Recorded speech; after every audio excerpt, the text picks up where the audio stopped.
మీకు బేకింగ్ అంటే ఇంట్రెస్ట్ ఉందా? అయితే కరెక్ట్ గైడెన్స్ కోసం చాకోస్ ఎక్స్‌ప్రెస్ అకాడమీని విజిట్ చేయండి.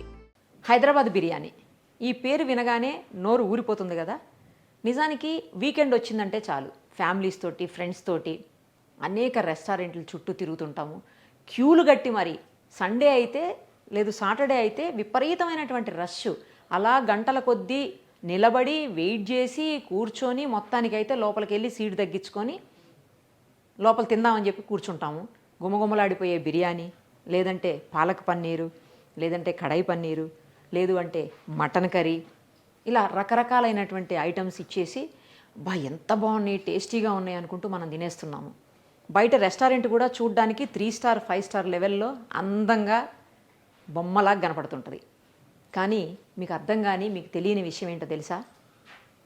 ఈ మధ్యకాలంలో హైదరాబాద్లోని ప్రముఖ రెస్టారెంట్స్లో ఫుడ్ సేఫ్టీ ఆఫీసర్స్ చేసినటువంటి తనిఖీల్లో అనేక రకాలైనటువంటి నాణ్యతా లోపాలు కనపడ్డాయి, బయటపడ్డాయి. అందులో పాడైపోయినటువంటి 5 రోజులు 10 రోజులు వారం రోజులు లోపల స్టోర్ చేసినటువంటి చికెన్ తోటి వంటలు చేస్తున్నారు. కుళ్ళిపోయినటువంటి మాంసం, రకరకాలైనటువంటి వాటి మీద బ్యాక్టీరియా, పురుగులు, క్రిమికీటకాలు, బొద్దింకలు తిరగటం, వాటితో పాటు చుట్టూ ఎక్కడ చూసినా సరే కుళ్ళిపోయినటువంటి కూరగాయలు, పాడైపోయినటువంటి బూజు పట్టినటువంటి కూరగాయలు, డేట్ అయిపోయినటువంటి అల్లం వెల్లుల్లి పేస్ట్లు, చీజులు, ఇవన్నీ ఫ్రిడ్జ్లో ఉన్నాయన్నమాట. ఇక పన్నీర్ సంగతి అయితే అసలు చెప్పాల్సిన అవసరమే లేదు. నిజమైన పన్నీరే కాదంట, అది కెమికల్స్తో తయారైనటువంటి పన్నీర్ అన్నమాట. నాణ్యతా ప్రమాణాలు ఏ మాత్రం పాటించడం లేదని చెప్పేసి ఫుడ్ సేఫ్టీ అధికారులు తనిఖీల్లో కనుగొన్నారు. పెద్ద పెద్ద హోటల్స్ ఇప్పుడు ఏవైతే నాణ్యతా ప్రమాణాలు పాటించట్లేదని చెప్పేసి ఫుడ్ సేఫ్టీ ఆఫీసర్స్ నోటీసులు ఇచ్చి ఫైన్ వేశారో, ఆ రెస్టారెంట్ల పేర్లు కనుక చెబితే మీరందరూ ఏదో ఒక సందర్భంలో అరే ఇందులో నేను తిన్నాను కదా, అరే లాస్ట్ వీకే నేను ఈ రెస్టారెంట్కి వెళ్ళాను కదా, అరే నిన్ననే నేను ఇక్కడ కూర్చున్నాను కదా, రెస్టారెంట్లో తిన్నాను కదా, ఇవన్నీ అనుకుంటారు. 100% మనందరం చేస్తున్నటువంటి తప్పు అదే. భయంకరమైనటువంటి చండాలమైనటువంటి కిచెన్స్ మధ్యలో నీచంగా తయారు చేస్తున్నటువంటి ఫుడ్ అది. మన టేబుల్ మీదకి వచ్చేసరికి మాత్రం అబ్బా ఎంత బాగుంది, ఎంత కలర్ఫుల్గా ఉంది, ఎంత టేస్టీగా ఉందని మనం అనుకుంటున్నాం. కానీ కాదు, ఒక్కసారి కిచెన్లోకి వెళ్ళి చూస్తే అప్పుడు అర్థమవుతుంది మనం తింటున్నది ఫుడ్ కాదు, స్లో పాయిజన్. టేస్టీ ఫుడ్ కాదు, మన జీవితాలని మన ఆరోగ్యాలని నాశనం చేసేటువంటి ఒక కల్తీ ఆహారం అని చెప్పి మనకు అర్థమవుతుంది. కానీ ఎంతమంది కిచెన్లోకి వెళ్ళి చూడగలుగుతాము? కిచెన్లోకి వాళ్ళు రానివ్వరు కదా. ఒకవేళ ఇన్ కేస్ రానించినా ఆ లోపల ఏం జరుగుతుందో మనకు తెలియదు. లోపల నిన్న ఒక రెస్టారెంట్లో, కూకటపల్లి ఏరియాలో అనుకుంటా, నిన్న ఒక రెస్టారెంట్లో ఫుడ్ సేఫ్టీ ఆఫీసర్స్ తనిఖీలు చేస్తే పిల్లలు గుంపులాగా ఉందంట. ఏంటి? కిచెన్లో బొద్దింకలు చూసాము, పురుగులు చూసాము, ఎలకల్ని చూసాము. ఇప్పుడు కొత్తగా పిల్లులు కూడా అనమాట. బహుశా అక్కడికి వచ్చినటువంటి ఎలకల్ని తినేయడానికి పిల్లుల్ని పెట్టుకున్నట్టున్నారు వీళ్ళు. లేకపోతే పిల్లుల గుంపు కిచెన్లో ఏంటండి? అవి వేసే పాటీలు, సుస్సులు ఇవన్నీ ఎక్కడికి పోతున్నాయి, ఎటు వస్తున్నాయి, ఇవన్నీ ఏం తింటున్నాం అసలు మనం? వాళ్ళు ఎలాగో తయారు చేసేటప్పుడు ఇలా అంటారు, 4 చెమట చుక్కలు పడతాయి, వాటితో పాటు బొద్దింకలు, అవి వేసే రకరకాల నానా చెత్త పెంట అంతా తింటున్నాం అనమాట. ఇలాంటివి తింటే ఆరోగ్యం పాడైపోకపోతే ఏమవుతుంది? చాలా సందర్భాల్లో మనం బయట తిన్నప్పుడు పొట్ట నొప్పి రావటం, లేకపోతే వామిటింగ్స్ అవ్వటం, లేకపోతే మోషన్స్ అవ్వటం, డయేరియా అంటాం. ఇవన్నీ అయ్యి డాక్టర్ దగ్గరికి పరిగెత్తిన సందర్భాలు ఉంటాయి. మనం అనుకుంటాం కొన్నిసార్లు డాక్టర్ దగ్గరికి కూడా పోము, కొన్నిసార్లు నిన్న బయట తిన్నాగా, ఫుడ్ హెవీగా తిన్నాగా, ఫుడ్ ఫుల్గా తిన్నాగా పొట్టంతా, అందుకని పొట్ట నొప్పి వచ్చినాం అనుకుంటున్నాం. పొట్ట నొప్పికి కారణం అది కాకపోవచ్చు, మనం తిన్నటువంటి కల్తీ ఆహారం కావచ్చు. హాస్పిటల్కి వెళ్ళేంత వరకు మనకు ఆ విషయం తెలియదు ఫుడ్ పాయిజన్ అయింది అని. ఇంట్లో చేసుకోవటం ఈ మధ్యకాలంలో చాలా తగ్గిపోయింది.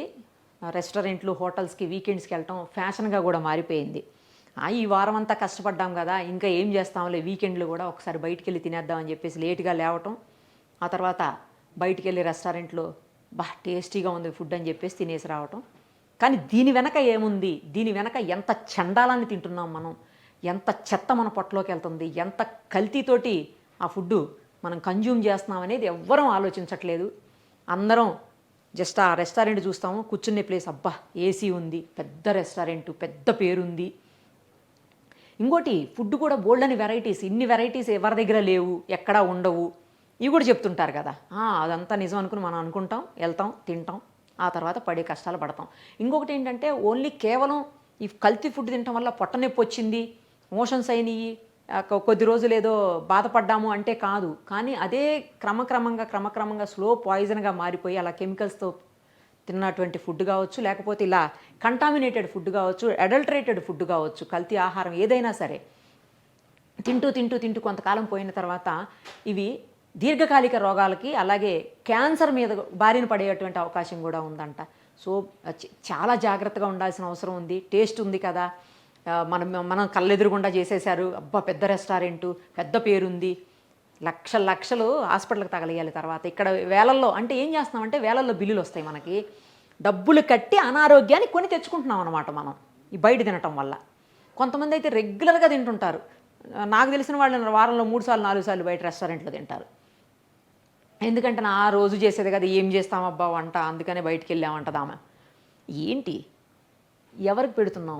మనం తింటే పర్లా, పిల్లలు కూడా తింటున్నారు కదా, మనతో పాటు మన ఫ్యామిలీ మొత్తం వెళ్ళినప్పుడు పిల్లలు కూడా తింటారు కదా, మరి పిల్లల మీద ఎలాంటి ప్రభావం చూపించవచ్చు? అది ఒక్కసారి ఆలోచించండి. మన మీద అయితే ఏదో పెద్దవాళ్ళం కాబట్టి మన పొట్ట, మన జీర్ణ వ్యవస్థ కాస్త తట్టుకుంటుందేమో, మరి చిన్నపిల్లలు అయితే పరిస్థితి ఏంటి? వాళ్ళకి ఎన్ని రకాల ప్రాబ్లమ్స్ వస్తాయి? తర్వాత ఏదన్నా హెల్త్ ఇష్యూస్ ఉన్న వాళ్ళు తింటే ఇంకా వాళ్ళ పరిస్థితి ఏంటి? ఇవన్నీ ఆలోచించాల్సిన అవసరం ఉంది. ఏ కిచెను కూడా పెద్ద పేరున్న రెస్టారెంట్లు, అవి 3 స్టార్ అవ్వచ్చు, 5 స్టార్ అవ్వచ్చు, లేకపోతే బాగా నేము ఫేమ్ ఉన్నాయి కావచ్చు, లేదంటే లగ్జరియస్ హోటల్స్ కావచ్చు, లేదంటే ఇంటర్నేషనల్ రెస్టారెంట్లు హోటల్స్ కావచ్చు, వీటిలో ఏటిల్లో కూడా ఫుడ్ చక్కగా లేదు 100% ఇదైతే. ఎందుకంటే ఆ కిచెన్లు అలా ఉన్నాయి. ఒక దాంట్లో రెస్టారెంట్లో అయితే వాళ్ళు ఫుడ్ సేఫ్టీ ఆఫీసర్స్ ఆశ్చర్యపోయారంట. కనీసం ఆ డస్ట్బిన్ మీద మూత కూడా లేకపోతే పురుగులు, దాంట్లో చిన్న బొద్దింకలు, ఇవన్నీ కూడా దాంట్లో ఉన్న వాటర్లో స్విమ్మింగ్ చేస్తున్నాయంట. అవన్నీ ఎక్కడికి పోతాయి తర్వాత? ఫుడ్ కావాలిగా వాటికి కూడా, తినేది మన ఫుడ్డేగా మళ్ళీ వచ్చి. ఇక కిచెన్లో ఉండేటువంటి ఫ్రిడ్జ్ అయితే అస్సలు చూడలేమన్నమాట మనం. ఏం పెడతారు ఆ ఫ్రిడ్జుల్లో? మరి ఎందుకు ఆ ఫ్రిడ్జ్లో కూడా ఎలకలు ఉన్నాయండి బాబు. ఫ్రిడ్జ్లోకి మరి ఎలా ఎలకలు పోయాయో, మరి ఎందుకు పోయాయో ఎలకలు, ఆ లోపల పోయి అవి ఏం చేస్తున్నాయో అక్కడ ఫుడ్ని. కుళ్ళిపోయిన ఫుడ్ పెట్టడం కాదు, మాంసం పెట్టడం కాదు, రకరకాలైనటువంటి కెమికల్స్ యాడ్ చేసిన పన్నీర్ లోపల పెడతారు. తర్వాత కూరగాయలు, వెజిటబుల్స్ కూడా, ఈవెన్ గోబీ, తర్వాత క్యాబేజీ, ఇలాంటి వాటి కూడా పూర్తిగా కుళ్ళిపోయి పురుగులు ఉన్నటువంటి వాటిని వాడుతూ ఉన్నారు.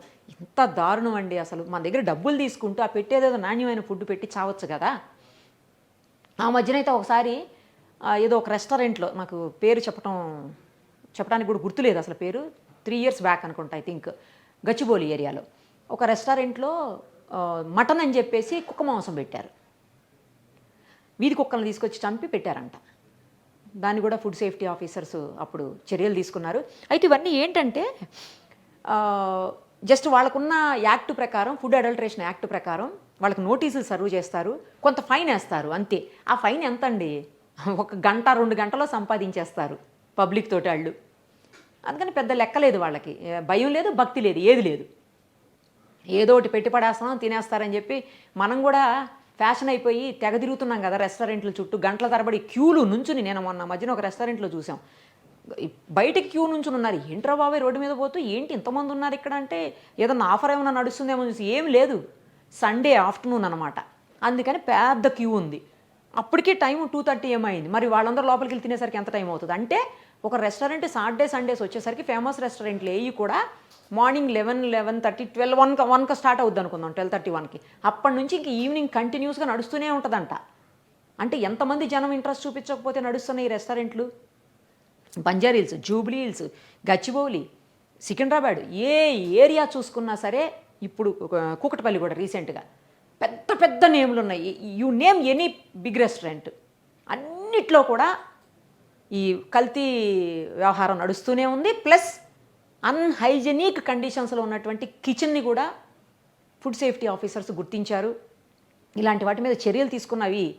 వాళ్ళకి అంతకంటే ఏం చేయలేరు కూడా, యాక్ట్ ప్రకారం చర్యలు తీసుకున్నారు. అది తూతూ మంత్రమే.